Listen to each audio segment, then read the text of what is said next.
पहाड़ों से घिरे छोटे से गांव बर्फानीपुर में सर्दी हर साल कुछ ज्यादा ही सख्त होती थी। दिसंबर की शुरुआत होते ही धुंध ऐसे उतरती मानो किसी ने पूरे गांव को रुई में लपेट दिया हो। रात को गिरती बर्फ सुबह तक गलियों, छप्परों और खेतों को सफेद चादर में ढक देती। उस रोज भी बाहर कोहरे की काफी धुंध थी, मगर हवा में अब भी सुई सी चुभन थी। साधना देवी ने अपनी बहू अंजलि से कहा, अरे बहू उठ जा, चूल्हा बाद में जला लेना, पहले बाहर जरा गैया को देखा। माँ जी हाथ पाँव सुन्न हो रहे, जरा आग जला लूं फिर उठती हूँ। अरे आग बाद में जलेगी, पहले गाय को चारा तो डाल, ठंड उसकी भी जान ना ले ले कहीं। पता है ना उस मनोहर की बकरी ठंड में बाहर रहने के कारण ही मर गई थी। जा गैया को पहले देखा। अब अंजलि ने चूल्हा बाद में जलाने की सोची। उसने दरवाजा खोला, फिर बाहर का नजारा देख वो ठिठक गई। आंगन पूरा बर्फ से भरा था। हे भगवान, रात में इतनी बर्फ, ना जाने ये सर्दी क्या करके मानेगी। गांव की गलियों में लोग कम ही दिख रहे थे। फिर इस रोज में उनको चूल्हा जलाने में ही आधा घंटा लग गया, क्योंकि लकड़ियां गीली थी जिससे धुआं आंखों में चुभ रहा था। देखा, मैंने पहले ही कहा था लकड़ी ऊपर रख दिया कर। माँ जी कल बर्फ अचानक आ गई थी तो। इसी बीच मोहन यानी अंजलि का पति बाहर से आया। उसके हाथ सुन्न थे। सीमा आज काम पर नहीं जा पाएंगे, बर्फ ने रास्ता बंद कर दिया है। हे भगवान, हम गरीबों पर ना जाने कितनी मुसीबतें आती रहेंगी। हाथ पैर सुन्न हुए पड़े हैं और जलाने के लिए एक सूखी लकड़ी तक नहीं बची। अब तो ऐसा लग रहा है जैसे ठंड अंदर हड्डियों में घुस गई हो। मुझे तो काम की चिंता सता रही है। ठंड में तो वैसे भी काम मिलना मुश्किल हो जाता है, और ऊपर से अब तो और बर्फबारी की वजह से रास्ते बंद हो गए हैं। आप चिंता मत कीजिए जी, भगवान कोई न कोई रास्ता दिखा देगा। बस आज का दिन कट जाए, कल कोई इंतजाम कर लेंगे। हाँ बेटा, काम आज नहीं तो कुछ दिन बाद मिल ही जाएगा, लेकिन जान तो एक ही है ना। इस कड़कड़ाती ठंड में कुछ दिन काम पर नहीं भी गया तो कुछ नहीं हो जाएगा। लेकिन फिर भी मोहन के मन में अगले दिन की चिंता सता रही थी। फिर अगले दिन भी बाहर बर्फबारी पड़ती रही, लेकिन मोहन ने सोचा, अगर मैं आज भी काम पर नहीं गया तो फिर मेरे परिवार का क्या होगा? मैं इन्हें क्या खिलाऊंगा? नहीं, आज तो मुझे काम पर जाना ही होगा। अब वो ठंड में कुड़कुड़ाता हुआ चला गया। हे भगवान, कैसी ठंड है, दांत कड़कड़ा रहे हैं और शरीर तो जैसे जम गया है। मजबूरी भी कैसी चीज है, गरीबी तो देखती ही नहीं। धुंध इतनी है कि सामने कुछ दिखता ही नहीं। हाय रे गरीबी, क्या क्या करवाएगी। कुछ दूर चलने पर उसे अलाव दिखाई देता है, जहाँ कुछ लोग हाथ सेक रहे थे। थोड़ी देर इस आग के पास बैठ जाता हूँ, थोड़ी राहत मिलेगी। अब वो भी वहाँ जाकर बैठ गया। अरे मोहन भाई, आओ आओ, थोड़ा ताप लो, राहत मिलेगी।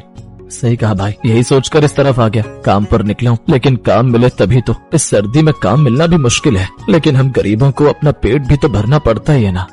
हाथ पैर पत्थर जैसे हो गए हैं। ये ठंड तो अमीर लोगों के लिए होती है, जो मजे से रजाई में दुबककर हीटर में बैठकर बढ़िया बढ़िया पकवान के मजे लेते हैं। एक हम गरीब लोग हैं जिन्हें पेट भरने के लिए बाहर निकलना पड़ता है।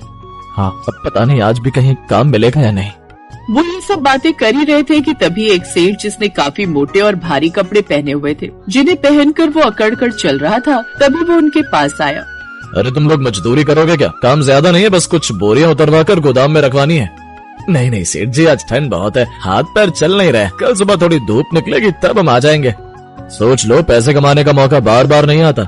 तभी मोहन ने कहा, सेठ जी, मैं काम पर चलूंगा। मेरे घर में मेरा परिवार है जिनका पेट मुझे पालना है, साथ ही मुझे नया कंबल भी लेना है। चलिए मैं आपके साथ चलूंगा। अगर मैं खाली हाथ लौटा तो घर में चूल्हा कैसे जलेगा?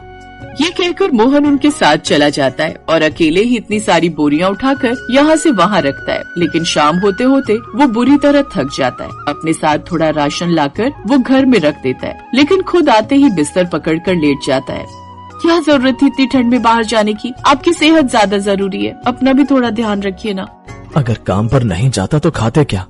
फिर देर रात होते होते मोहन के हाथ पैर और भी सुन्न पड़ने लगे। बाहर तेज बर्फीली हवाएं चल रही थी, लेकिन अंजलि फिर भी जल्दी से वैद्य जी के पास गई और उनका दरवाजा खटखटाया। इतनी ठंड में इतनी रात में कौन होगा? वैद्य ने दरवाजा खोला तो सामने रोती बिलखती अंजलि खड़ी थी। जल्दी चलिए वैद्य जी, उनकी तबीयत बहुत खराब हो गई है।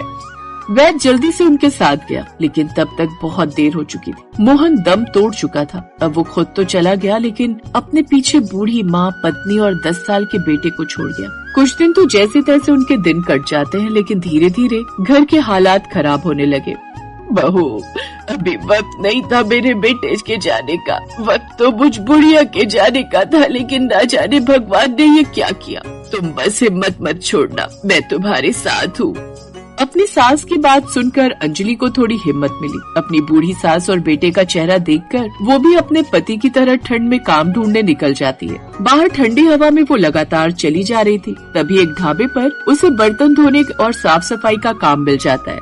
बहन तुम आज से ही काम पर लग जाओ। अब वो उस कड़कड़ाती ठंड में ठंडे पानी से बर्तन धोती। वो ठंडा पानी उसके हाथों में सुइयों की तरह चुभ रहे थे। फिर भी वो काम में लगी रही और काम करते करते उसकी आंखों में आंसू आ गए। बहन क्या हुआ, तुम रो क्यों रही हो?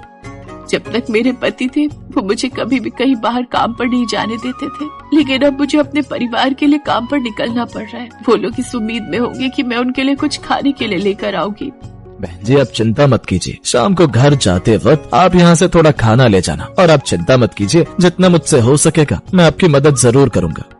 शाम को वो खाना लेकर घर आई तो उन्होंने भरपेट खाना खाया। अगली सुबह जब अंजलि ढाबे पर आई तो ढाबे के मालिक मदन ने उसके लिए कुछ कंबल और गर्म कपड़े रखे थे।